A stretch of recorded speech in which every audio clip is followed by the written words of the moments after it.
Donc, on en était à passer en revue et à discuter à chaque fois les principaux angles d'attaque critiques sur l'analyse stratégique de la gestion environnementale. Le quatrième type de critique, c'est les critiques de la forme. Oui, mais vous analysez des problèmes spécifiques ou des situations spécifiques, alors qu'en fait, les problèmes d'environnement sont liés à des problématiques sous-jacentes de bien plus grande échelle, le néocolonialisme, le capitalisme ou d'autres macro-phénomènes. Et donc, en fait, le fait d'analyser chaque problème à résoudre comme s'il constituait un problème en soi, finalement, est une forme d'alibi ou je sais pas comment dire, de fausse cible par rapport à ce qui serait un vrai traitement du problème et qui consisterait à vraiment changer les modes de vie, la société. Voilà, c'est bien là. Non, c'était bien allumé, ouais. Les modes de vie, la société, etc. Donc là, ce que vous pouvez reconnaître, c'est la réflexion critique qui vient si on se place dans le paradigme de la révolution, c'est-à-dire si on pense que les problèmes sont liés au régime politico-économique et donc que la solution c'est changer de régime politico-économique. Et dans ce cas-là, effectivement, on peut faire un raisonnement qui s'appelle la politique du pire et qui consiste à dire si on aide à régler certains problèmes dans le cadre du système politico-économique existant, alors on prolonge la viabilité de ce système politico-économique et donc on retarde le vrai changement. Donc dans ce type de critique, l'analyse stratégique se rendrait d'une certaine manière complice du système d'ensemble qui dégrade l'environnement.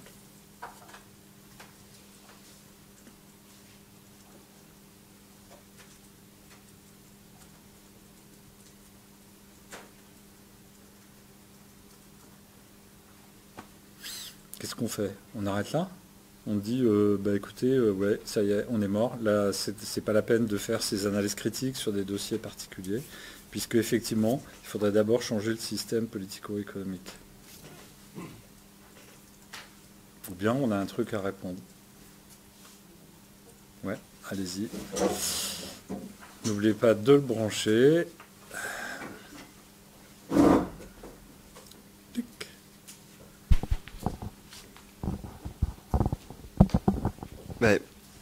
Du coup, refuser les petites actions entre guillemets parce qu'il y a des problèmes plus grands à régler, c'est un peu le refuge des gens qui veulent pas agir et qui au final ça avance à rien. Il y a un moment où de toute façon, même s'il y a peut-être une dimension plus grande dans le problème et que le problème politico-économique est plus... Enfin, dans sa globalité est peut-être le premier problème à gérer, c'est pas pour ça qu'il faut pas agir et pas essayer de faire des actions sur des problèmes qu'on cible. Donc pour moi c'est un peu l'argument de l'inaction. D'accord. D'autres points de vue? D'autres réactions? Sur la transition, l'élément qui se confronte au développement durable, c'est bien qu'il y a un changement bottom-up. Donc toutes ces petites actions, au final, je pense qu'elles voient bien que dans le développement durable, tout ce qui était en haut n'a pas forcément fonctionné. Et c'est peut-être ainsi qui est pour un réel changement, c'est ces petites actions, etc., qui font qu'il y a un changement qui va s'effectuer. D'accord. D'autres réactions à ce genre de critiques qui disent qu'il faut changer le régime politico-économique avant de faire des actions ponctuelles et c'est plutôt problématique d'investir dans des actions ponctuelles? Pour l'instant, on a deux réponses. Puis j'imagine qu'il y a une notion d'échelle aussi, que nous en tant qu'acteurs de l'environnement ou analystes, on peut faire des choses à notre échelle, et notre échelle, elle n'est pas de changer le système, enfin on peut pas prendre à bras le corps le changement de système. Par contre, on peut faire des changements dans le système par des changements dans les petites actions et des projets environnementaux de plus petite ampleur, quoi. Mm-hmm. Et dans la suite, quand on change une société, il y a aussi les normes qui changent les lois. Je veux dire, il y a des normes sociales qui font que les lois se transforment par la suite. Ok.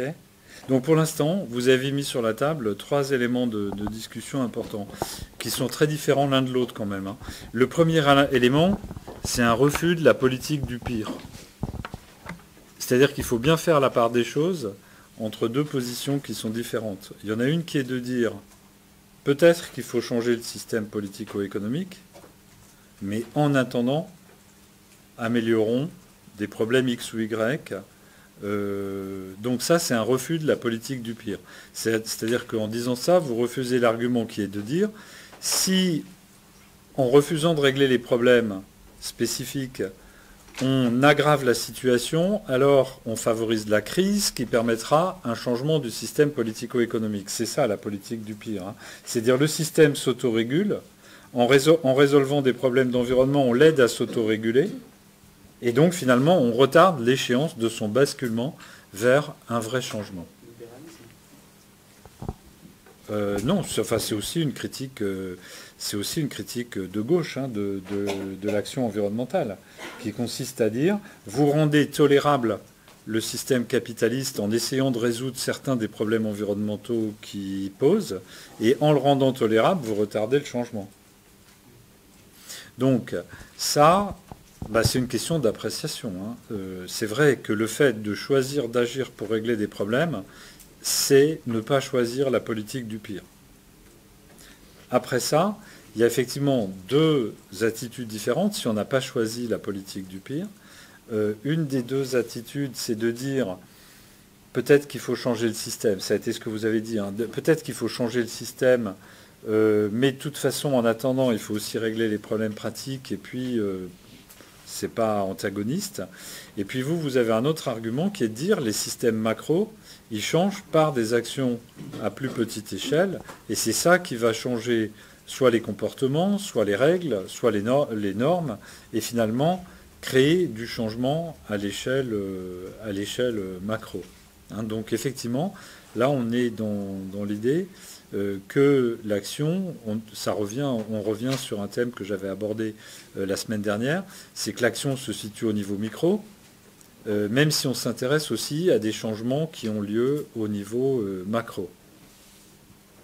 Mais on est toujours quand même un petit peu en porte-à-faux sur la question, alors qu'est-ce qu'on fait sur les problèmes écologiques macro? Qu'est-ce qu'on fait sur la situation à grande échelle? Comment vous vous sentez, vous, par rapport à ça, à l'aspect changement à grande échelle?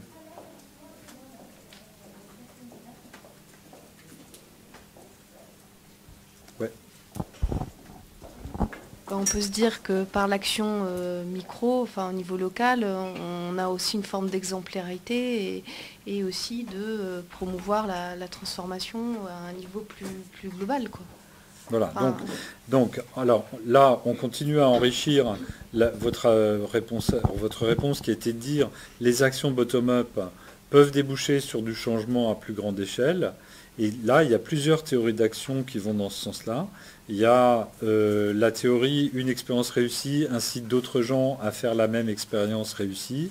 Une expérience réussie permet de changer des idées et des normes et à ce moment-là, créer des changements différents. Et il y a plusieurs manières dont ce changement bottom-up peut déboucher sur des transformations à grande échelle. Donc là, on s'intéresse à des questions d'émergence. J'agis à petite échelle, mais je peux avoir une stratégie qui va vers de l'émergence, qui peut faire des changements à grande échelle. Donc ça, c'est un élément très important dans l'action stratégique. Mais est-ce que ça résout complètement la question de comment est-ce qu'on s'investit ou pas dans de l'action de changement à grande échelle? Moi je pense que c'est un peu comme pour la question de la déforestation. Il faut voir en fonction de l'avancement de la progression de la problématique dans les institutions et profiter d'opportunités comme une élection qui va permettre à des gens qui se sont préalablement organisés au niveau micro de peut-être percer dans les institutions et avoir peut-être un petit peu plus de pouvoir ou d'influence.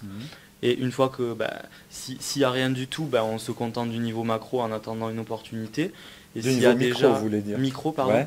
Et si par contre il y a déjà des institutions qui pourraient être réceptives à nos problématiques, autant s'appuyer dessus et créer des partenariats avec des ministères ou des organisations. Oui, alors donc là on a un autre exemple de théorie d'action qui nous dit des actions micro peuvent déboucher. Cette fois-ci, ce n'est plus la multiplication des petites actions. Cette fois-ci, c'est le fait que certaines petites actions donnent un appui pour d'éventuelles actions à des niveaux plus élevés, et donc les rendent possibles, et donc rendre du changement politique à plus grande échelle possible.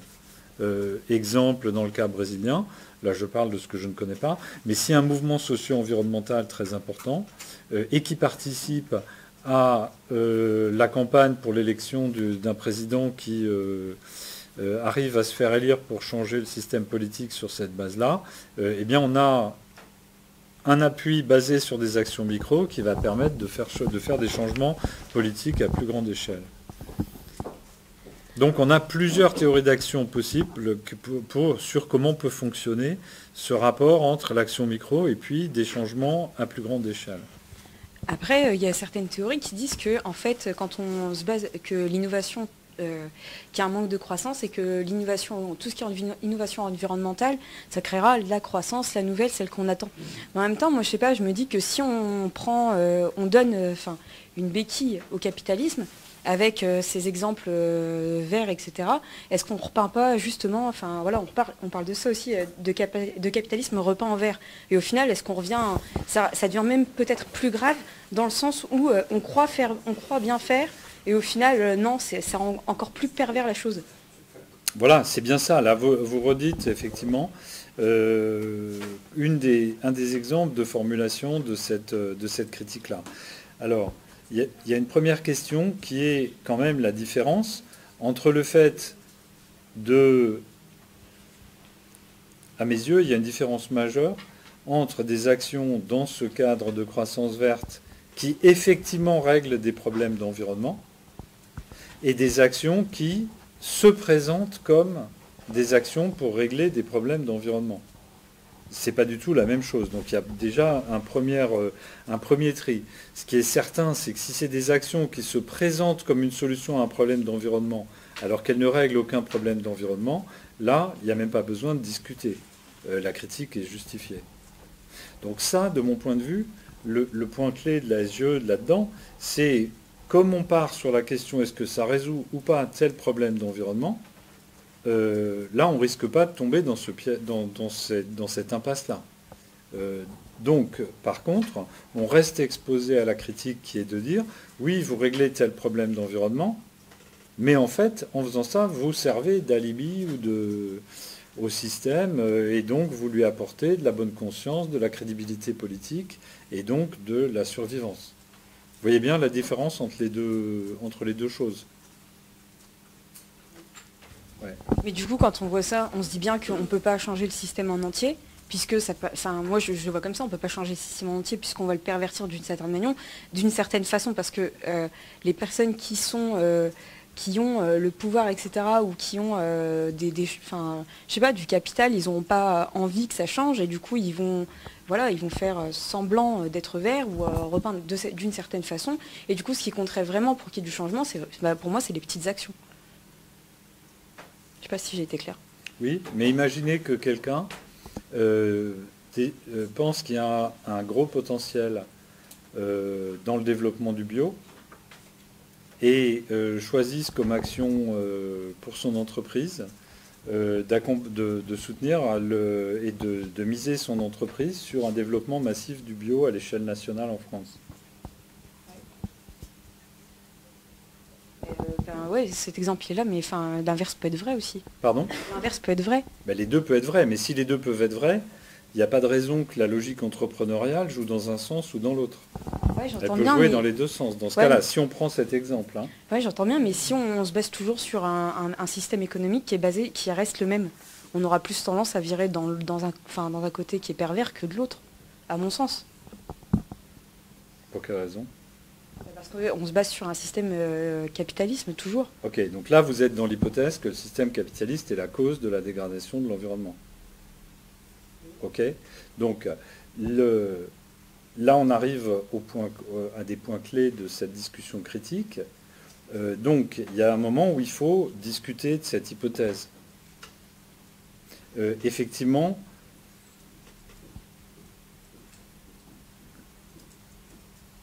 on est loin de la base de l'analyse stratégique de problèmes, comment continuer à vivre avec est-ce qu'on peut accepter le loup, est-ce qu'on peut faire fonctionner le loup, est-ce qu'on peut avoir de l'eau propre dans la nappe phréatique de Beauce, etc.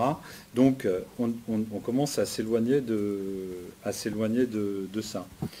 Ce qu'apporte l'analyse stratégique de la gestion environnementale, c'est aussi une méthode pour interroger ces hypothèses. C'est-à-dire que si on dit le capitalisme est la cause de la dégradation de l'environnement, la réflexion stratégique, elle nous dit OK, donc s'il faut changer, on revient toujours aux mêmes questions. Qui peut agir pour changer? Quels sont les gens qu'il faut faire changer? Et qu'est-ce qu'on met à la place? OK? Mais il faut répondre vraiment à ces questions. C'est-à-dire que la réponse qui consiste à dire « il n'y a qu'à enlever le capitalisme et ce qui viendra à la place sera forcément bon » n'est pas une réponse stratégique. La réponse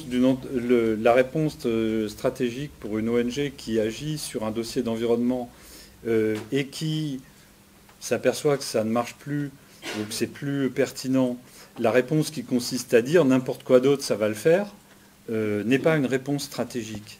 L'exigence de la réflexion stratégique, c'est de dire, OK, c'est quoi mon critère environnemental?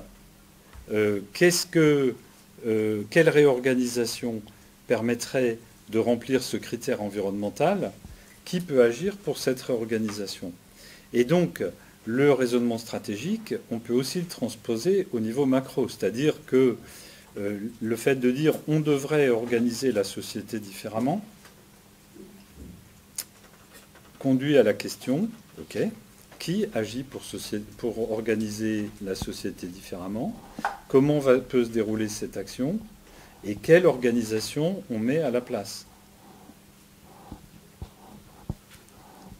Et du coup, là, ça change un peu ça change la perspective de discussion. C'est-à-dire qu'on ramène la question du changement, non pas à un principe du genre, il faut faire sauter le bouchon et après ça peut être que meilleur, mais un principe qui consiste à dire, si on veut faire un changement, il faut réfléchir à qui peut agir pour le faire et comment il maîtrise ce qui se passe après pour arriver à un résultat meilleur.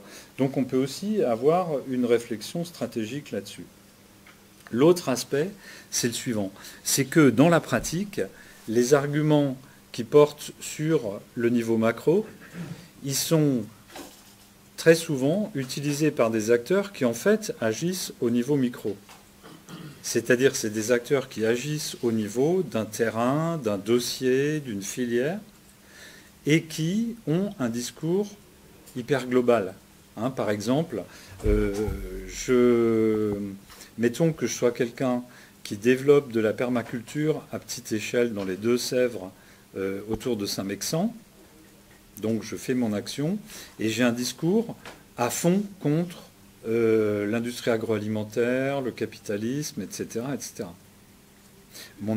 Ce discours, il est relativement déconnecté de mon action. C'est-à-dire que mon action, c'est une action pratique qui consiste à faire de la permaculture et à faire changer des choses à l'échelle micro. Et donc, la question qui se pose, c'est à quoi sert d'un point de vue tactique et stratégique ce discours macro ? Et donc, à quoi sert d'avoir ce discours anticapitaliste si ce que je suis en train de faire, c'est de développer un petit business de permaculture à l'échelle locale dans un cadre associatif ? Donc la question qui se pose, c'est est-ce que ce discours critique possède ou pas, dans chaque situation, donne une force stratégique pour développer des actions de changement à l'échelle micro? C'est la même question que de dire, pour un syndicat, est-ce que le fait d'avoir un discours anticapitaliste l'aide à négocier des meilleurs deals dans le cadre des négociations salariales? Et puis, il y a un autre cas de figure que vous avez évoqué tout à l'heure sur l'inaction. Il y a aussi des cas où le fait d'avoir un discours super révolutionnaire permet de justifier une inaction totale tout en ayant bonne conscience et en se faisant mousser. Donc, pour moi, le point clé de la discussion, c'est que la pensée stratégique, elle nous amène toujours à poser les questions, d'accord, tu poses l'objectif de changer le système économique, qui tu envisages comme susceptible d'agir avec toi, comment ça peut se passer si l'action que tu envisages se déploie, quelles sont les alternatives sur lesquelles on va déboucher, et toujours en posant la question, mais est-ce que ces alternatives vont donner le résultat environnemental souhaité? Non, mais moi je comprends bien ce que vous dites, mais je pense qu'il faut juste avoir un sens critique sur ce qu'on fait et sur ce qu'on a, et qu'il faut faire attention à tout ce qui est, tout ce qui est croissance verte, etc. Je veux bien y croire, mais il y a certains points où il faudrait faire attention pour pas. Oui, je suis bien d'accord. Je suis bien d'accord. Et ma proposition sur la croissance verte, elle est de dire. À mon avis, à un niveau micro, on ne peut pas agir directement. C'est pour ça que je disais les petites actions, etc. Mais je pense que tout ce qui est moi je pense qu'il faut être vraiment critique et faire attention aux effets pervers, mais je pense pas que c'est ni noir ni blanc, c'est complexe, quoi. Mais en fait, je suis d'accord avec vous, ce que j'essaie de dire, c'est qu'un des leviers pour cette critique, c'est de se ramener à est-ce que c'est vraiment efficace pour l'environnement. Par exemple, on nous parle de la transition énergétique et des énergies renouvelables.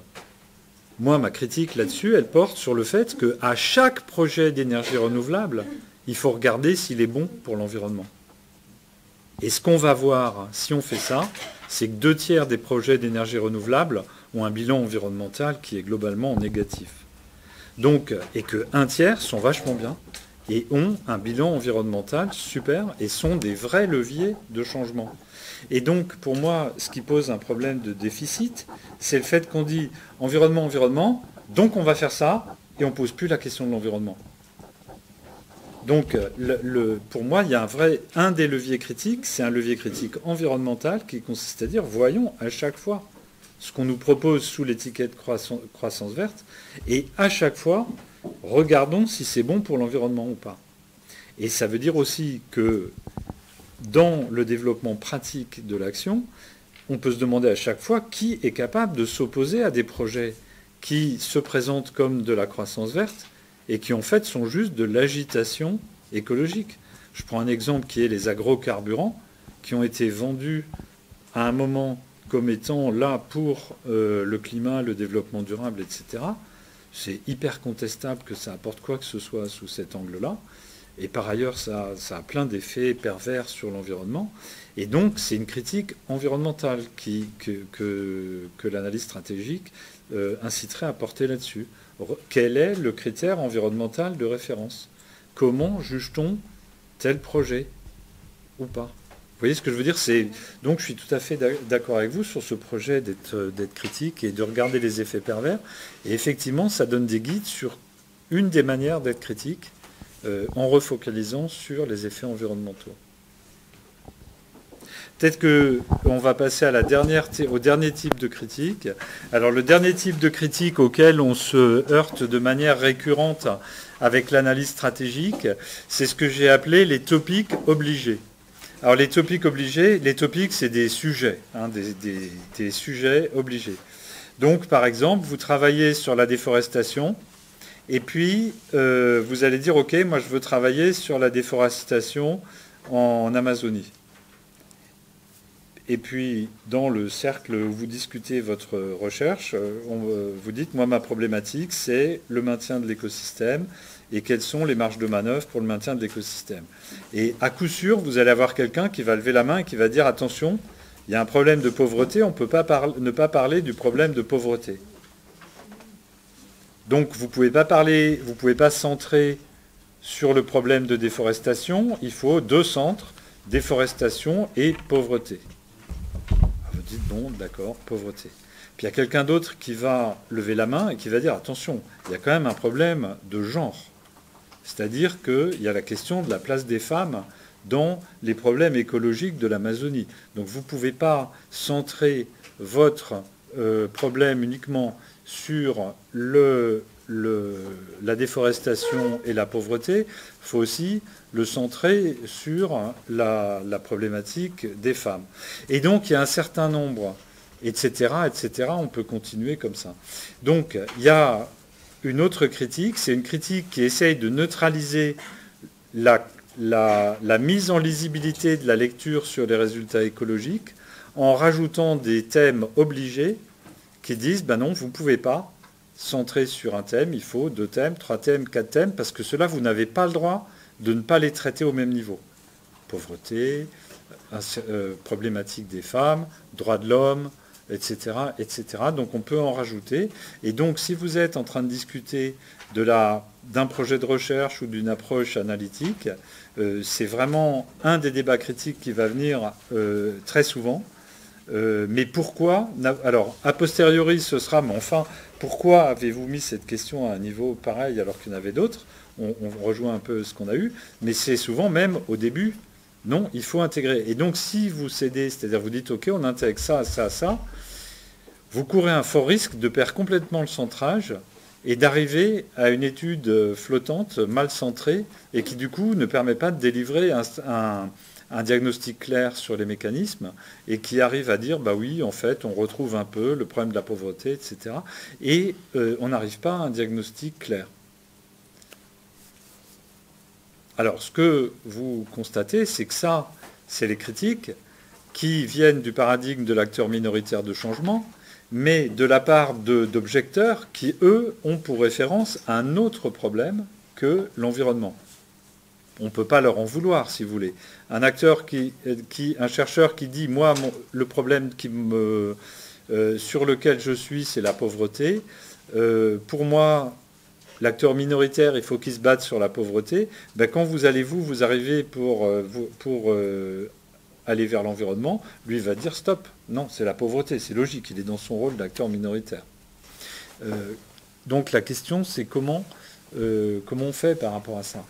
Est-ce qu'on accommode ces thèmes ou pas? Ouais. Est-ce que vous voyez le genre de situation auquel je fais allusion?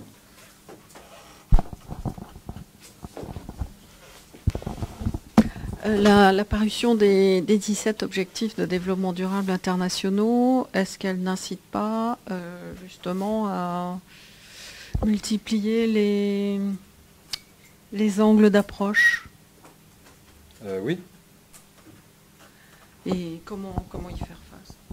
Voilà. Alors en fait, ce qui est intéressant, c'est de voir que dans les approches internationales,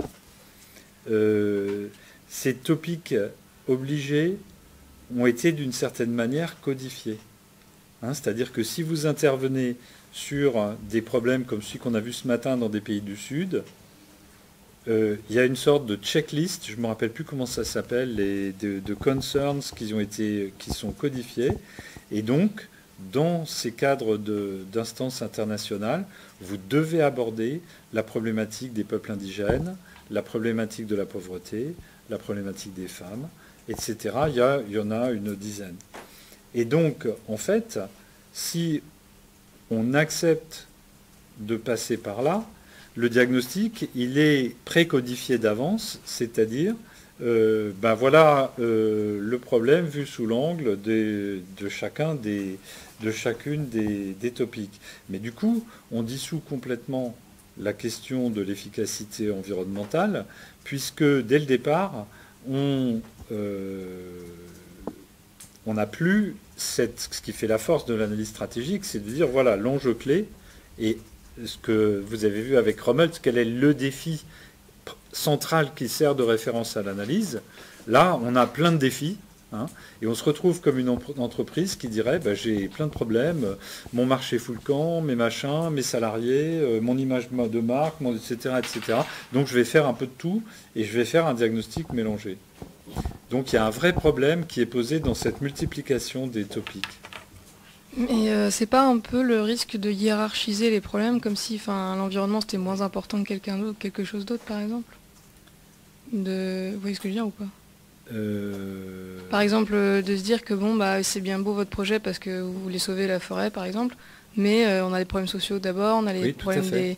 Tout à fait. l'inégalité entre les hommes et les femmes, et du coup, ça doit passer en dernier. Voilà, tout à fait. en Donc plan. en fait, c'est tout à fait le risque, c'est qu'en fait, sous une apparence de bonne intentionnalité, qui n'est pas niable, hein, parce que la pauvreté, on ne va pas dire c'est pas grave. Mais derrière cette apparence-là, ça devient des obstacles qui empêchent la clarification de la dimension environnementale. Et donc, alors qu'est-ce que la perspective stratégique? Est-ce que cette critique est catastrophique pour la perspective stratégique centrée sur l'environnement? Ou bien quel est finalement le point d'équilibre et la réponse à ces objections? Hier, on a bien dit que, ou je ne sais plus quand, on a différentes façons de régler un problème. Soit il y a un gros problème, on le règle d'abord et les autres suivent, soit on en règle un parce que c'est la même raison que l'entreprise qui va mal et du coup elle est obligée de régler ce problème-là, puis ensuite celui-ci, puis ensuite l'autre. Donc techniquement, oui, donc ça, vous reconnaissez effectivement le lien à chaîne multiple. Ouais, et c'est vrai que dans des situations comme celle qu'on a vues, plusieurs de ces problèmes peuvent se renvoyer l'un à l'autre. Mais il y a un autre aspect qui est la division du travail, c'est-à-dire que chaque cause doit être portée par quelqu'un. Et donc si la cause de la pauvreté est portée par vos objecteurs, c'est bien qu'ils portent la cause de la pauvreté, ou la cause des femmes, ou la cause des peuples indigènes. Mais vous êtes tout à fait fondé à porter la cause de l'environnement. Je vous donne un exemple qui m'a vraiment frappé. L'année dernière, au mois de juin, dans un séminaire sur les ONG environnementales à Oxford, il y a une Anglaise qui présente une étude de cas en Australie, dans laquelle il y a un projet de développement d'une mine sur un territoire aborigène. Les aborigènes soutiennent le projet de mine. C'est-à-dire qu'ils ont envie de gagner de l'argent avec la mine. Et la mine, elle a des impacts monstrueux sur l'environnement, très importants. Et les ONG environnementales et les chercheurs n'arrivent pas à critiquer le projet de mine. Parce que vous comprenez, c'est des peuples indigènes, des pauvres, donc on ne peut pas critiquer. Et donc moi je suis intervenu dans le séminaire en disant mais attendez, on mélange tout là. Vu sous l'angle de la destruction de l'écosystème, que le propriétaire de la mine soit un actionnaire de Singapour ou un aborigène, c'est un propriétaire de mine. Donc je suis conscient que par ailleurs il y a d'autres enjeux, mais vu sous l'angle de la responsabilité environnementale, il n'est pas moins responsable. Et donc ça a été un choc, une révélation, parce que dans le contexte où travaillent ces chercheurs, c'est même pas possible d'envisager de critiquer le comportement d'un groupe social qui est pauvre ou qui est indigène. Et donc l'idée qu'on peut avoir des critiques séparées sur des thèmes spécifiques, ça a été une forme de révélation pour eux, ça a été un choc. Et du coup, ils ont modifié leur texte dans l'ouvrage collectif qui va sortir du séminaire. Donc on tombe très souvent sur cette situation. Fanny ouais. Comme vous avez cité les ODD, là, qui est un bon exemple de multiplication des enjeux à prendre en compte, je voulais juste ajouter le fait que sur la thématique environnementale, on doit résister à effectivement ces topics obligés, mais on doit aussi souvent se battre pour que l'enjeu environnemental reste parmi les enjeux. Et donc dans les ODD, le mot biodiversité n'apparaît dans aucun des 17 enjeux, ni dans aucun des titres, des chapitres. Voilà. Donc en fait, on est finalement dans la pratique, c'est quelque chose à quoi vous allez être confronté très souvent. Hein. Mais prenons un exemple, vous êtes dans un bureau d'études qui doit travailler sur un problème d'environnement. Dans le comité de pilotage, il y a des gens qui vont essayer d'imposer des enjeux obligés qui vont diluer la clarté de votre lecture. Donc là, on est sur un enjeu pratique qui va être important dans l'application de ce genre d'analyse. En revanche, vu sous l'angle théorique, la réponse est relativement simple. Elle est de dire chaque enjeu a droit à être analysé par quelqu'un, par celui qui le porte. Donc, la pauvreté, oui. Les peuples indigènes, oui. Mais aussi l'environnement, oui. Et donc, comme le dit Fanny, eh ben, chacun, dans ce cadre-là, doit défendre dans l'analyse les recherches centrées sur son enjeu. Mais est-ce que le fait que qu'un maximum de topics soient traités ne donne pas une force démultipliée à l'environnemental dans sa dimension globale? Parce que dès lors que l'ensemble des acteurs abordent les questions avec les enjeux, l'acteur environnemental peut avoir un certain nombre, une force en fait, avec un certain nombre de positionnements et puis peut-être des éléments pour porter un projet de gouvernance. Ok.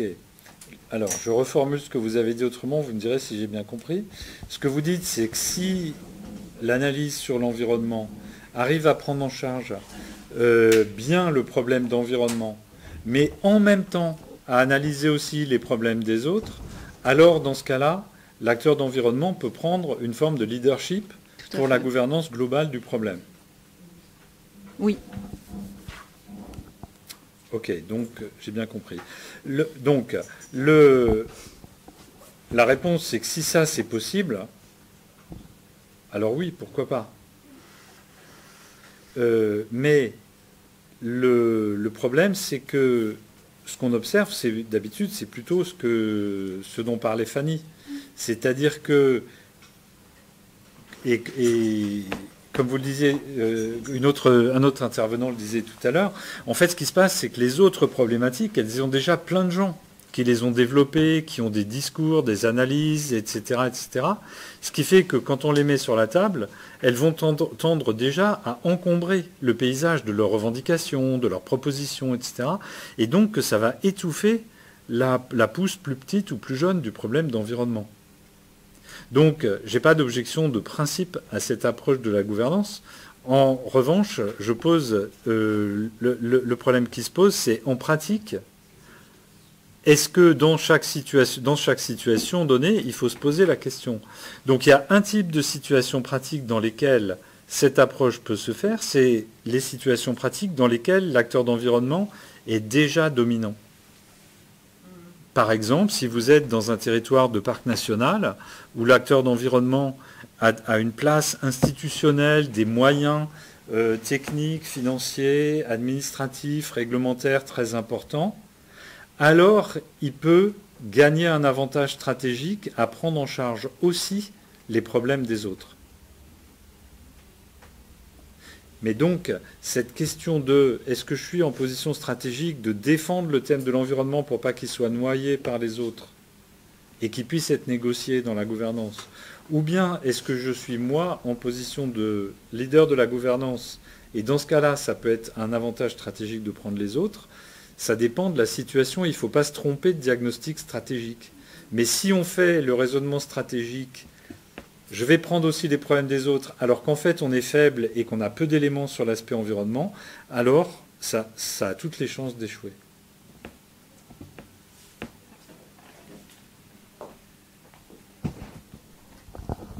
D'autres interventions sur ce dernier point ?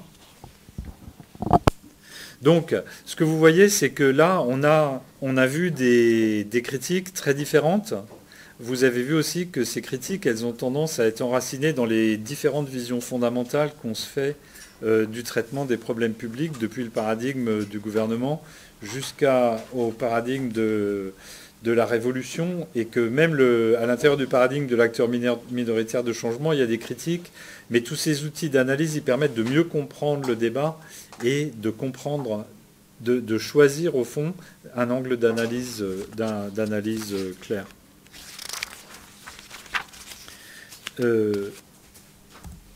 Mais du coup, on va terminer la séance sur quelques interrogations fondamentales et des éléments de réponse à ces interrogations fondamentales.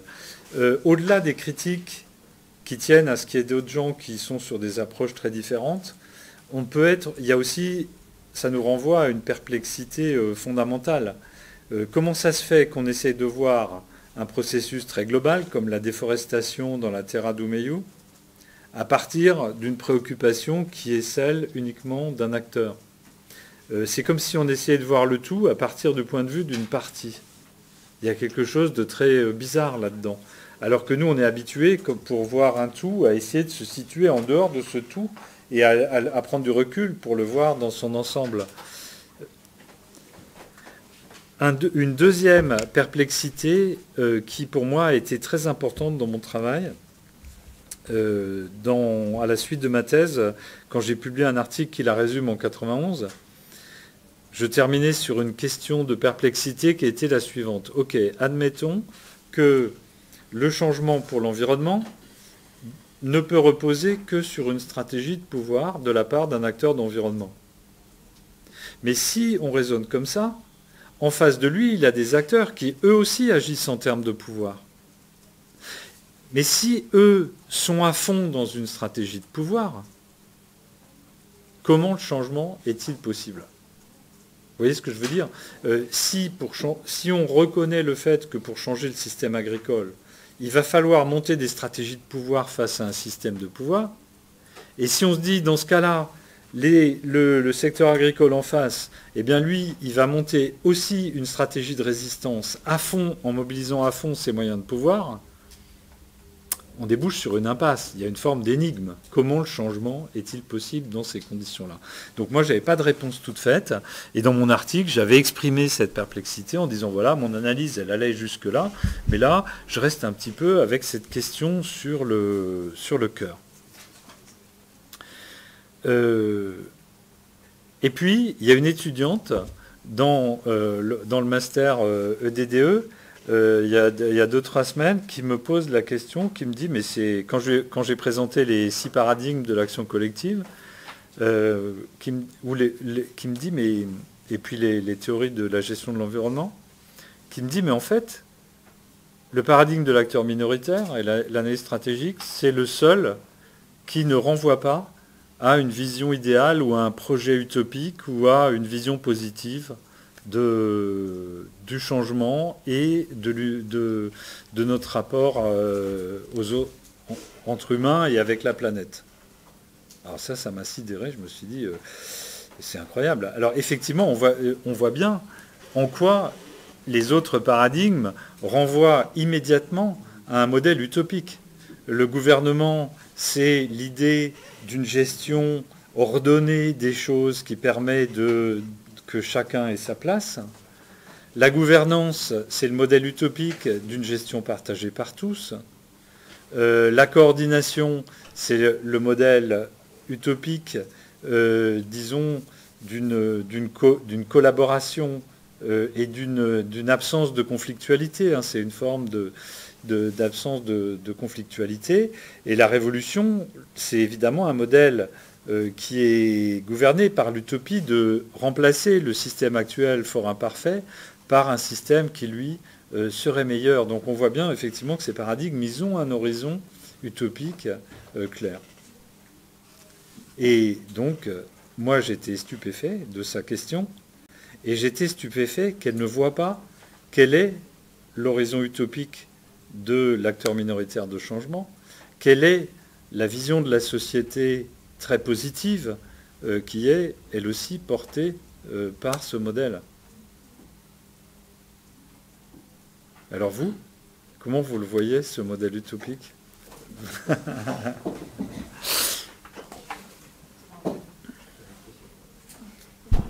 Ah ben là, chacun veut prendre le micro. Allez-y, il y en aura pour tout le monde. Alors moi, c'est pour revenir par rapport à la stratégie de pouvoir. Ah là ? La stratégie de pouvoir. Ouais. Et en fait, pour faire un parallèle avec stratégie militaire, parce que du coup, on a beaucoup parlé de stratégie de pouvoir et de statu quo, mais est-ce qu'il ne serait pas possible, dans un statu quo, de gagner à l'usure, comme une guerre d'usure ? J'ai pas eu l'impression qu'on ait beaucoup parlé d'usure en fait. Si, bien sûr. Ben, c'est sûr qu'il y a des stratégies d'usure, mais si vous partez avec moins de moyens, moins de ressources, moins d'influence de politique, etc., l'usure, elle risque juste de prolonger le statu quo. Si les autres sont beaucoup plus forts que vous. Pour moi, l'énigme, c'est comment un acteur faible peut faire changer des acteurs forts si ces acteurs forts résistent jusqu'au bout. Oui, ok, oui. Oui, donc en fait, là, on part du... La réponse, elle va être dans la réponse à la question finale sur l'utopie. C'est pour ça que je vous demande, vous, est-ce que à la question de cette étudiante sur, mais enfin, comment ça se fait, c'est la seule vision qui renvoie pas à un modèle positif de la société, est-ce que vous avez un élément de réponse là-dessus? Ouais. Il me semble que la vision utopiste, c'est de se dire que, enfin, c'est de voir chacun comme acteur du changement, justement, et comme quelqu'un d'impliqué pour la cause environnementale. Alors, pour la cause environnementale, oui, mais est-ce que tout le monde est impliqué pour la cause environnementale? Au fur et à mesure, ouais, c'est-à-dire que c'est... Bon, vous chauffez. D'autres réponses?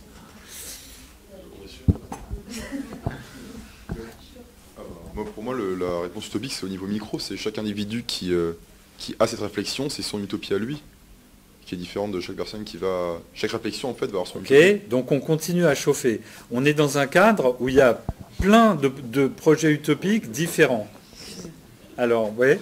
Bah, du coup, moi, je vois vraiment ça comme le fait que ça se transforme vraiment comme un effet bottom. Donc, c'est-à-dire ça vient d'en bas. Les acteurs ont chacun une vision, un intérêt, et c'est ça qui développe. Et au final, chacun construit le nouveau modèle comme il l'entend et avec un aspect environnemental ou social. Alors, est-ce que vous avez un mot pour dire cette vision de la société comme une vision positive? Continuez à faire circuler. Là, il y a plein de gens qui demandent le micro. Moi, du coup, c'était un peu pareil qu'Assia, mais j'ai pas de mots, mais c'est un peu le bon sens, c'est-à-dire que c'est que les gens sont dotés de bon sens et qu'ils ont une capacité à être convaincus pour aller vers un modèle mieux. Donc l'utopie, elle est dans le sens que on peut changer les gens pour un modèle mieux. Ben, je suis pas sûr parce que d'accord, on va voir. Là, je suis pas sûr qu'on chauffe plus. Ouais. Alors, est-ce que vous avez une réponse sur cet aspect utopique? Moi, j'ai une utopie du changement minoritaire, de l'acteur minoritaire de changement. Alors, c'est quoi son aspect utopique? En fait, pour moi, chaque personne, elle est impliquée dans plein de systèmes différents. Et chaque personne a une vision unique du monde et de son utopie à elle. Donc, du coup, par son jeu d'interrelation à travers tous les systèmes, elle peut fragmenter son utopie et la faire valoir un peu dans chaque système. Et que du coup, par des jeux de miroir ça remonte et que les systèmes deviennent vertueux finalement en convergeant dans son utopie à elle qui est résumée dans une personne, mais finalement donc qu'on pourrait pas faire vivre cette utopie dans chaque personne qui constitue les systèmes dont on fait partie, mais que en les fragmentant on pourrait... Ok, donc là on continue à chauffer, on est dans une utopie fragmentée, où le fait que plusieurs personnes portent des utopies différentes dans des systèmes différents constitue un apport positif. Alors, est-ce que quelqu'un a un mot pour dire là-dessus? C'est un peu une société où tout le monde coopère, non? Non. Moi, c'est l'inverse. Moi, je trouve ça hyper anarchique. Alors, c'est un côté anarchique, c'est plutôt good thing ou bad thing, le fait que ce soit anarchique là? Plutôt mauvais, je dirais. Enfin, je ne sais pas comment on peut réussir à faire coïncider toutes ces différentes utopies. Ok, donc ça c'est le côté dystopique. Hein, donc c'est comme... Donc là on voit le côté dystopique. Est-ce que vous avez d'autres éléments de réponse sur cette utopie? On commence déjà à avoir quelques éléments sur cette utopie.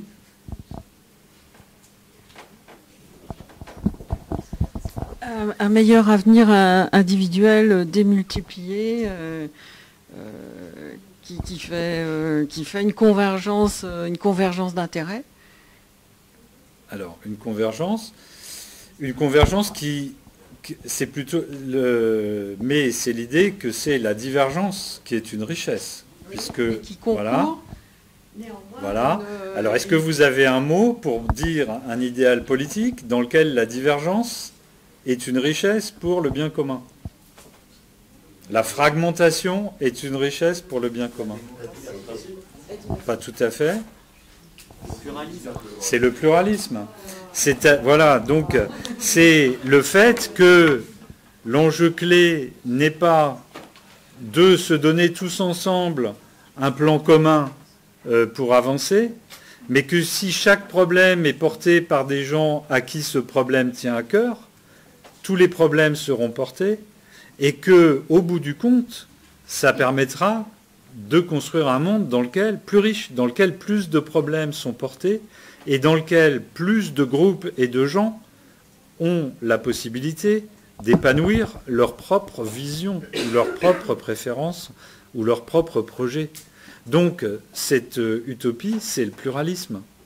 Et effectivement, elle est complètement différente de l'utopie étatique, ou de l'utopie révolutionnaire, ou de l'utopie de coopération, dans lequel c'est l'unité qui est la voie principale, alors que dans le pluralisme, c'est justement, on prend le risque de la fragmentation comme un chemin pour aller vers une coexistence plus riche.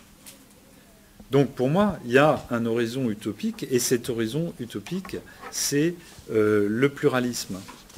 Mais pour moi, ça revient un peu à la question que vous posiez sur le rapport de pouvoir. C'est que si tout le monde porte son utopie avec la même force, ça va... Je ne sais pas comment ça peut marcher, en fait. Moi, ça doit bloquer à un moment. Alors, donc... Il y a forcément des intérêts qui vont empiéter d'un côté sur l'autre. Ça revient exactement à la question que vous avez posée à la fin de votre thèse. Pour moi, c'est si vous avez pris l'exemple, je ne sais plus, de l'environnement, qui est dans une politique de pouvoir face à, je sais pas, l'agriculture, qui est aussi dans la même politique de pouvoir, voilà. Et donc cette question donc moi j'ai passé des années et des années jusqu'à très récemment à ne pas avoir de réponse à cette question. Qu'est-ce qui se passe si les autres résistent à fond? Et justement, la réponse, elle tient dans le fait que si tout le monde, si les autres en face sont aussi dans un état d'esprit pluraliste, qui consiste à dire je défends mes intérêts parce que si chacun défend ses intérêts, on crée un monde plus riche. Il y a quand même ce principe régulateur qui consiste à dire je défends mes intérêts jusqu'à un certain point et pas jusqu'au bout. Je défends mes intérêts jusqu'à un certain point parce que le pluralisme, ça consiste dans l'idée que si chacun défend son projet jusqu'à un certain point, eh bien, on construit un monde meilleur. Mais chacun est obligé, s'il est pluraliste, de se dire ok, je me rends compte que les autres défendent aussi leur projet, et que quelque part, il va falloir qu'on s'ajuste pour arriver à quelque chose. Et donc, c'est bien parce que la défense d'un projet et d'un intérêt se fait vers un horizon pluraliste que je défends mon souci jusqu'à un certain point. Et que donc, je suis fondé à attendre de ceux qui sont en face de moi, qui défendent leurs soucis jusqu'à un certain point. Et là, la réponse aussi, parce que je pense qu'elle ne peut pas se trouver aussi à un niveau micro, dans le sens où ce qui va faire la différence, c'est la capacité des individus à générer ce pouvoir. Si une personne est beaucoup plus apte, à des meilleures qualités dans le domaine à amasser du pouvoir, il va prendre l'ascendant sur un autre groupe d'individus qui seront moins aptes, en tout cas qui arriveront moins à générer ce pouvoir. Oui, mais c'est ce qui fait la richesse, disons, du modèle du projet. C'est que des gens portent des projets d'innovation et essayent de fabriquer des pouvoirs pour des micro-utopies. Si vous essayez de créer un système d'agribio pour desserte locale dans une petite commune, vous êtes dans le cadre que vous dites, vous allez voir le maire Intel qui a réussi à faire développer un système comme ça pour sa cantine avec 3 agriculteurs, etc. Oui, il a réussi à monter son projet. Et puis à côté, il y a d'autres gens qui ont d'autres projets. Donc c'est cette multiplicité de projets, c'est les tensions entre eux, les concurrences entre eux, etc., qui créent l'idéal pluraliste de dire, au fond, si des projets, des préoccupations sont portés par des personnes ou des groupes différents, on va pouvoir avancer de cette manière-là. Mais l'idéal pluraliste pose une limite dans la défense du projet. C'est-à-dire que vous êtes obligé de vous rendre compte que si votre projet écrase tous les autres, alors le monde va devenir plus pauvre dans le cadre d'un idéal pluraliste. Et donc ça, pour moi, c'est la réponse à la fois à cette question, mais quel est l'horizon utopique de ce modèle ? Et quelle était la réponse à cette énigme, qu'est-ce qui se passe si l'autre résiste jusqu'au bout? C'est qu'en fait, dans un modèle pluraliste, on n'est pas amené à résister jusqu'au bout. Sans ça, ce n'est plus pluraliste.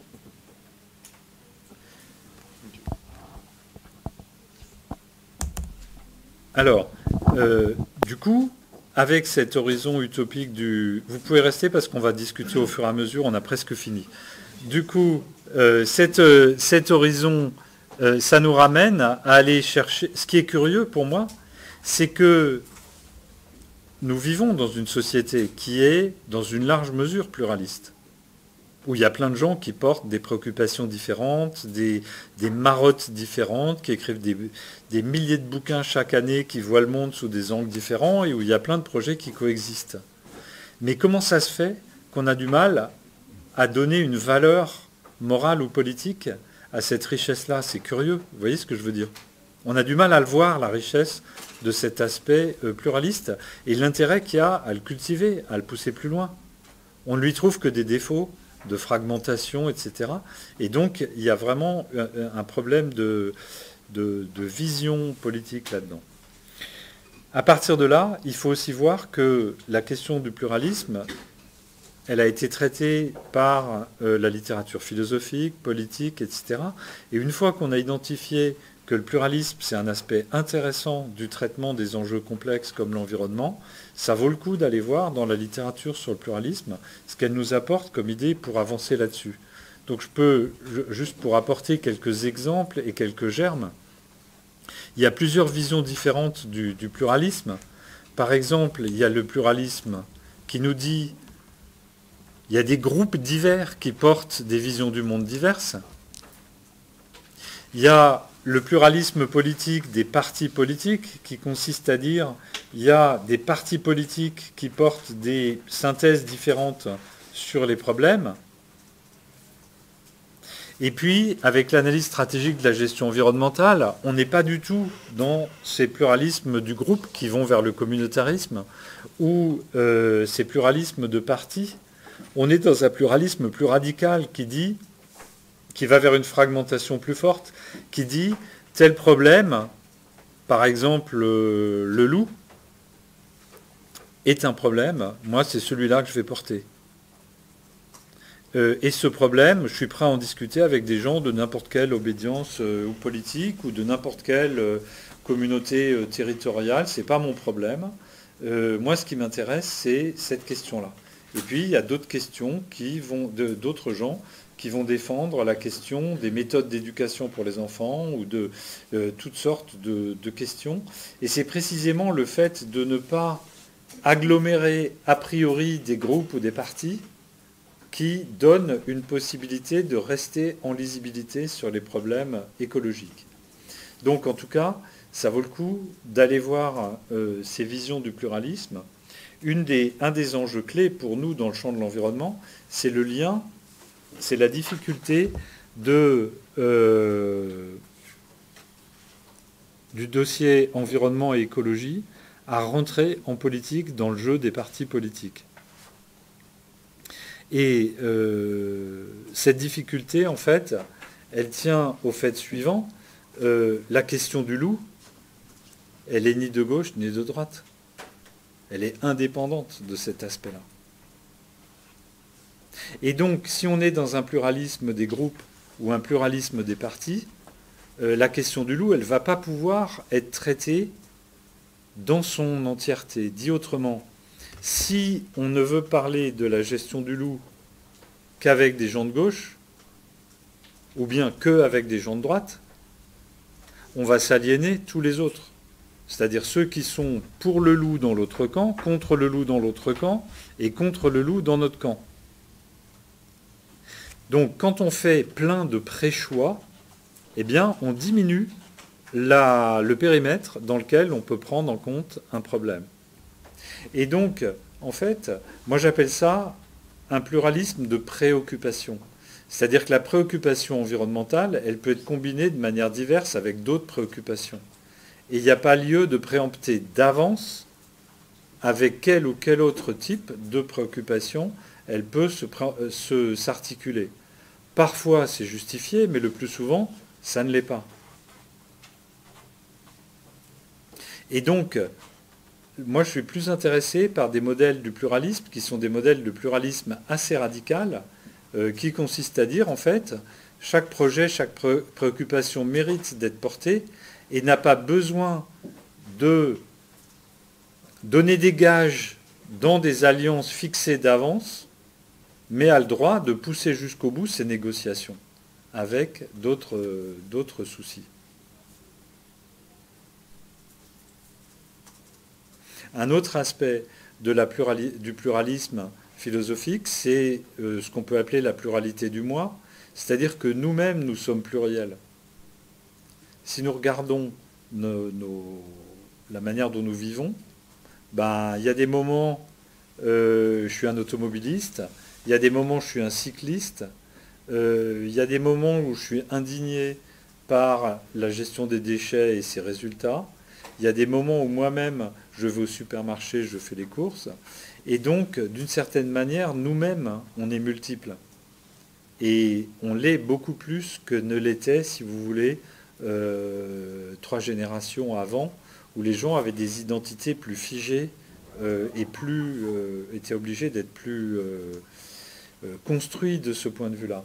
Et donc, la question environnementale, elle renvoie aussi à une dimension de nos pratiques personnelles, de nos préoccupations personnelles, mais pas à la totalité de ce que nous sommes dans notre mode de vie, etc. Donc nous-mêmes, quand Romain Taravella constate sur le terrain que l'angle d'approche analyse stratégique est schizogène, cette pluralité de préoccupations, elle existe aussi à l'intérieur de nous, et le fait de la gérer, d'en prendre conscience, de l'accepter, et de voir comment on la met au jeu dans notre pratique professionnelle ou dans notre pratique militante, cette pluralité-là est très importante. Donc, en fait, je vais peut-être finir là-dessus, puis on peut avoir un échange final, c'est de dire que la base fondamentale de l'analyse stratégique, c'est le pluralisme, c'est l'avantage qu'il y a à laisser chaque problème d'intérêt général être défendu par certains acteurs à qui il tient particulièrement à cœur, et à se dire, au fond, la négociation entre eux, elle vient après. On peut faire l'analyse de ce qu'il faudrait ou des conditions pour régler un problème d'environnement, et on discutera après avec les autres acteurs sur la manière dont on va construire un monde qui permet de le faire. Et donc, ça fait avancer les négociations à l'échelle du territoire. Alors que l'exigence de se mettre d'accord d'abord, elle reste du côté du statu quo, et elle crée une moindre possibilité de changer, et puis elle laisse aussi moins de marge de manœuvre à chacun ou à chaque sensibilité pour s'épanouir et construire des aspects du monde dans lesquels elle peut s'épanouir. Peut-être qu'on peut avoir une discussion finale.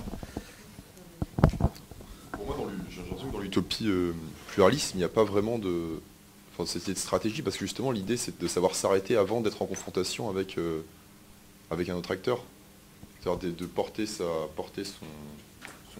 sujet environnemental et savoir justement pas empiéter sur les utopies des autres. Alors, non, c'est pas ce que j'avais en tête. C'est-à-dire que, en fait, on est bien obligé d'empiéter, on est bien obligé d'entrer en conflit ou en négociation avec les autres. La limite, elle va plutôt s'installer dans le fait que cette confrontation se fixe des limites dans l'intensité du conflit et dans l'objectif qu'on se fixe d'éliminer l'autre. C'est-à-dire juste pas être trop méchant, c'est pas... Non, c'est-à-dire qu'on est là pour construire un monde dans lequel, dans la mesure du possible, on veut s'arranger pour que plein de projets différents soient possibles. Et donc, quand les autres défendent leur projet, bien sûr, il va interférer avec le nôtre, c'est normal qu'il y ait du conflit, qu'on pose de la limite, qu'on obtienne des réglementations pour empêcher certaines pratiques, pour limiter, pour zoner, pour différencier l'espace, etc. Mais à un moment donné, dans un univers pluraliste, on peut difficilement dire la lutte va aller jusqu'à une lutte totale. Sans ça, on n'est plus dans un univers pluraliste, on est dans un idéal qui consiste à dire tout le monde doit vivre de telle manière. Donc, ça ne s'arrête pas au moment de la friction avec les autres. Celle-là, elle est inévitable. Ça s'arrête dans l'idée où cette friction devient une guerre d'élimination des autres. D'accord. Ça se base juste en fait sur un fort altruisme, enfin savoir juste prendre en considération. Alors, c'est pas forcément par altruisme, c'est parce que on peut penser, si on est pluraliste, c'est parce qu'on pense qu'on vit mieux dans un monde où on vit aussi avec des gens qui ont des idées différentes. Donc c'est aussi pour nous. Vous voyez ce que je veux dire ? Si je prends le pluralisme politique, est-ce que je me bats jusqu'à obtenir un régime de parti unique ? Ce qui est le choix que font des partis révolutionnaires dans certains pays, à certaines époques. Ou bien est-ce que je choisis comme règle, avec mes croyances politiques, je suis mieux dans un pays où plusieurs partis politiques coexistent. Et donc, si je pense que je suis mieux dans un pays où plusieurs partis politiques coexistent, je vais me fixer des règles qui font arrêter la lutte avant qu'elle devienne l'élimination des autres. Par exemple, les assassinats politiques, les changements de règles du jeu qui rendent les élections pas transparentes, etc., etc.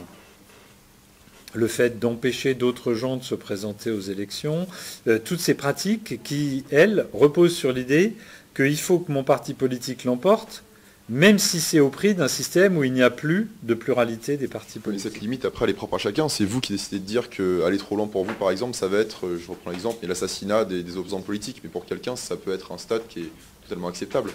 Et sa limite pour lui va être poussée un peu plus loin. Voilà. Va être plus, Mais donc, en fait, c'est pour ça que l'idéal pluraliste, c'est un idéal qui est beaucoup plus difficile à saisir que celui de l'étatisme ou de la révolution. Parce qu'on dit, OK, là, il y a quelqu'un qui dirige, qui gouverne, machin, etc. C'est qu'on s'ajuste les uns aux autres pour s'assurer que la manière dont on interagit permet un univers pluraliste. Mais la limite restera toujours floue. Et si vous voyez la compétition politique, par exemple, eh ben, elle reste toujours sur cette limite ambiguë. Jusqu'où on peut aller ? Ça n'est jamais réglé. Est-ce que c'est vraiment une utopie alors ? Parce qu'une utopie, c'est quelque chose qui est atteignable. Et si ça reste flou tout le temps, c'est pas quelque chose qui est stable en fait. On n'atteint jamais. Enfin, c'est vite qu'il y a toutes ces limites, parce qu'elles sont propres à chacun, elles sont toujours un Bah peu. non, une utopie, c'est pas complètement atteignable. C'est un idéal de principe qui nous sert de guide dans nos comportements. Mais donc le pluralisme, il suppose qu'on se batte pour la cause qu'on porte, mais qu'on accepte aussi que les autres se battent pour la cause qu'ils portent, et qu'on va se battre d'une certaine manière qui essaye de conserver la pluralité des visions, des pratiques, etc.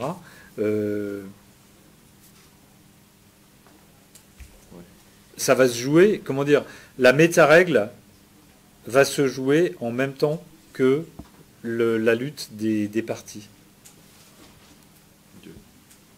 Dit autrement, la limite de jusqu'où je peux aller, elle se négocie en même temps que le contenu.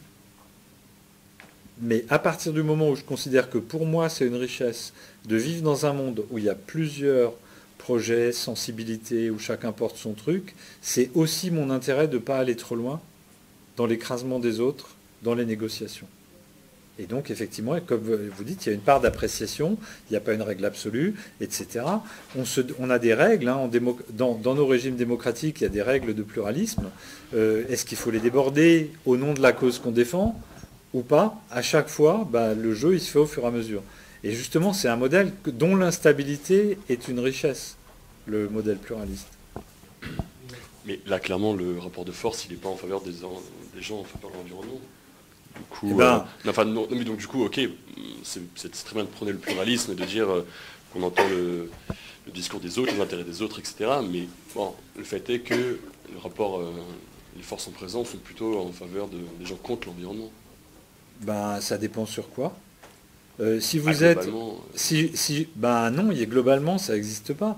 Si vous êtes un syndicat d'éleveurs des Pyrénées ou des Alpes, vous allez dire, mais c'est dingue, le monde de l'environnement est complètement irrésistible, favorisé par Bruxelles, l'État le soutient, on nous impose le loup, etc., etc. Nous, on est des victimes en position de faiblesse. Ouais, d'accord. Okay. Mais entre le ressenti et ce qui se passe vraiment, le fait est que même en France, quand même, il y a une détérioration du milieu environnemental assez angoissante, quoi. Donc, oui, mais c'est parce que vous faites le bilan de plein de dossiers environnementaux, mais il y en a qui avancent et d'autres qui reculent. J'entends, mais parce que là, vous étiez parti dans une réflexion un peu plus globale, en fait, sur une manière sur un monde utopique. Donc voilà, c'était juste pour rebondir par rapport à ça. C'est-à-dire que j'entends ce que vous dites sur les questions de pluralisme, mais je trouve ça effectivement très intéressant. Mais quand même, les faits est que le rapport de force, c'est pas tellement... il se gagne au jour le jour, mais il n'est pas en Voilà, il se gagne au jour le jour, il dépend des lieux, il dépend des dossiers. Et l'enjeu dans un monde pluraliste, c'est d'améliorer le rapport de force en passant à l'action pour les causes qu'on porte. Mais si vous imaginez les autres causes d'intérêt public, le droit au logement, la santé pour les plus pauvres, le traitement des personnes âgées dans les maisons de retraite, etc. Il y a plein d'autres problèmes publics où les gens peuvent aussi avoir une vision catastrophiste en disant mais c'est terrible, le rapport de force est négatif. Et c'est ça cette notion du minoritaire, c'est qu'à partir à la Deleuze dont je vais parler l'autre fois, quand on est dans une situation où il y a 1000 préoccupations, chaque préoccupation se sent minoritaire par rapport aux autres préoccupations. Ouais. Si on prend, je sais pas si on prend l'exemple de la France, moi j'ai du mal à différencier le pluralisme dans lequel on vit en France, où chacun a le droit de porter ses sujets sans qu'on aille dans des situations de conflit extrêmes, et ce qu'on définit comme l'utopie pluraliste. Bah c'est simplement que, et c'est ce qui m'a étonné dans la question de cette étudiante, c'est que elle, cet état de fait qui est que pour l'instant on a le droit de défendre plusieurs projets ou préoccupations, n'avait à ses yeux aucune valeur morale ou politique. Donc ça veut dire qu'on, là par exemple en France, on est dans une utopie pluraliste? Non, ça veut dire qu'on est dans un certain degré de pluralisme qui réalise jusqu'à un certain point un idéal qui est le pluralisme. L'utopie, c'est un horizon inatteignable, mais qui nous guide pour arriver jusqu'à un certain point. Prenons un autre cas. Est-ce qu'en France, on est dans une utopie étatiste? Non, l'État ne maîtrise pas tout. Mais on est quand même assez bien avancé vers une utopie étatiste, c'est-à-dire que l'État a bien prétention à maîtriser énormément de choses et a bien les leviers sur beaucoup de choses. De la même manière, par rapport à un idéal pluraliste, on a pas mal de possibilités pluralistes. Et c'est une bonne chose, de mon point de vue, d'un point de vue normatif, politique. J'ai l'impression qu'il y a un aspect un peu vicieux dans le pluralisme, mais qui est, de fait, c'est du coup, le pluralisme fait que les enjeux de pouvoir sont un peu amplifiés. Moi, je prends l'exemple, si on prend la politique française, je veux dire, on ne peut plus voir quels sont les projets, tellement les gens sont dans l'opposition de fait qu'il y a un pluralisme et qu'ils sont dans des partis opposés. On peut même plus savoir quel projet ils portent, tellement ils cherchent à aller à l'encontre des projets adverses pour prendre l'ascendant au niveau du pouvoir. Donc il y a une espèce de cercle vicieux là-dedans qui fait que... moi, direct, l'exemple qui vient en tête, c'est Ciotti, mais Ciotti, le mec, tu peux même plus suivre ce qu'il raconte, tellement il va à l'encontre de tout ce qu'il dit, et il peut dire une chose et son contraire en 2 jours d'affilée, ça lui pose aucun problème. Et donc là, je pense que là, on repart vraiment sur la question de l'analyse stratégique. Quand je vous dis sur le transparent 10, qu'il y a plusieurs visions du pluralisme, le pluralisme des groupes, le pluralisme des partis ou un pluralisme plus radical, ce que vous décrivez, c'est les inconvénients du pluralisme des partis. C'est-à-dire qu'à partir du moment où il y a un parti qui prend telle position et que l'autre dit le contraire, on a perdu de vue chaque préoccupation, si vous voulez. Et donc, par exemple, l'interdiction du glyphosate, la fermeture de centrales nucléaires, les champs d'éoliennes marins, plus personne ne s'intéresse à quelles sont les conséquences pour l'environnement. La seule question, c'est quel est le parti qui est pour, quel est le parti qui est contre. Et donc, l'arrière-plan théorique de l'analyse stratégique de la gestion environnementale, il est autre. Il consiste à dire, on s'en fout de cet aspect de parti. Nous, la seule question qui nous intéresse, c'est quelle est la conséquence pour l'environnement.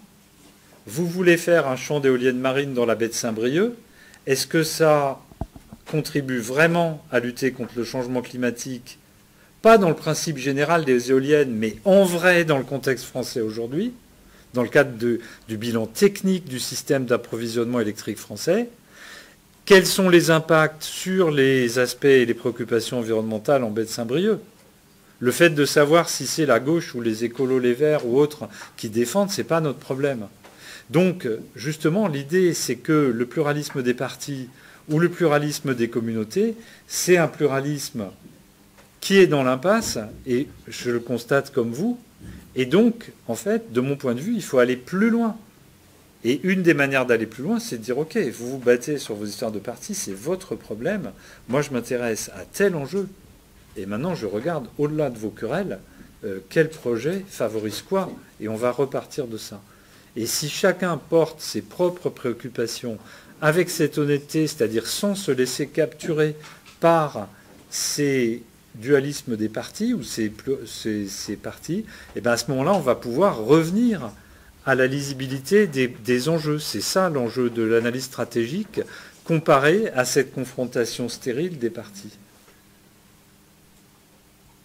Mais du coup, là, vous aviez parlé du conservatoire littoral où il y a différents travaux des politiques publiques. Donc en gros, ils sont tous, je n'ai pas bien compris, en fait, il y a eu une bonne gestion environnementale sans les... Ils sont tous arrangés pour qu'il y ait une bonne... Enfin, sur le bon sens, quoi, c'est tout. C'est-à-dire que... on va caricaturer les choses comme ça. Le conservatoire du littoral, sa mission, c'est d'empêcher que la totalité du littoral soit bétonnée. Cet enjeu, il n'est pas un enjeu de gauche ou de droite. Pourquoi? Parce que si je suis un élu de gauche, je peux tenir le discours qui consiste à dire, pour l'intérêt général, il est très important de ne pas privatiser la totalité du littoral et de garantir une propriété publique sur le front de mer. Donc je peux faire mien cet enjeu environnemental. Si je suis un élu de droite, je peux dire, moi, mon but, c'est la prospérité économique de ma frange littorale. Cette prospérité économique, elle suppose un aménagement de qualité et un littoral attractif. Et ça passe par le fait d'avoir des espaces verts sur mon littoral et par le droit de propriété qui, dans cette occurrence, va être exercé par le conservatoire du littoral. Dit autrement, les villas de mon littoral vont avoir plus de valeur et ma station va être plus attractive avec le terrain du conservatoire du littoral. Donc cette politique me convient. Si je suis un élu écolo, je peux dire je suis engagé dans une transition écologique vers une meilleure harmonisation entre la gestion des écosystèmes et le développement humain. Et dans ce cadre-là, le fait d'avoir des espaces verts dans mon littoral qui soient garantis est bon. Donc ce que vous voyez, c'est que la préoccupation environnementale concrète, ne pas bétonner, elle peut sans problème se voir sous un angle ou un autre de politique partisane. Et donc, c'est bien parce qu'on reste constamment, c'est bien parce que le conservatoire a pris soin tout le temps de toujours rester sur le sens de la mission qui lui est donnée, c'est-à-dire de conserver des espaces non construits sur le littoral et de bien les gérer d'un point de vue écologique, que chacun peut s'y retrouver pour combiner ça avec les autres aspects de sa réflexion politique partisane. Alors que si au contraire on se laisse embarquer dès le départ dans le fait de dire ah ben ça va forcément avec ça, eh bien à ce moment-là on perd cet aspect-là et on se retrouve dans la confrontation stérile et on devient de plus en plus coincé. Donc l'analyse stratégique est là pour réouvrir quand les choses deviennent trop coincées.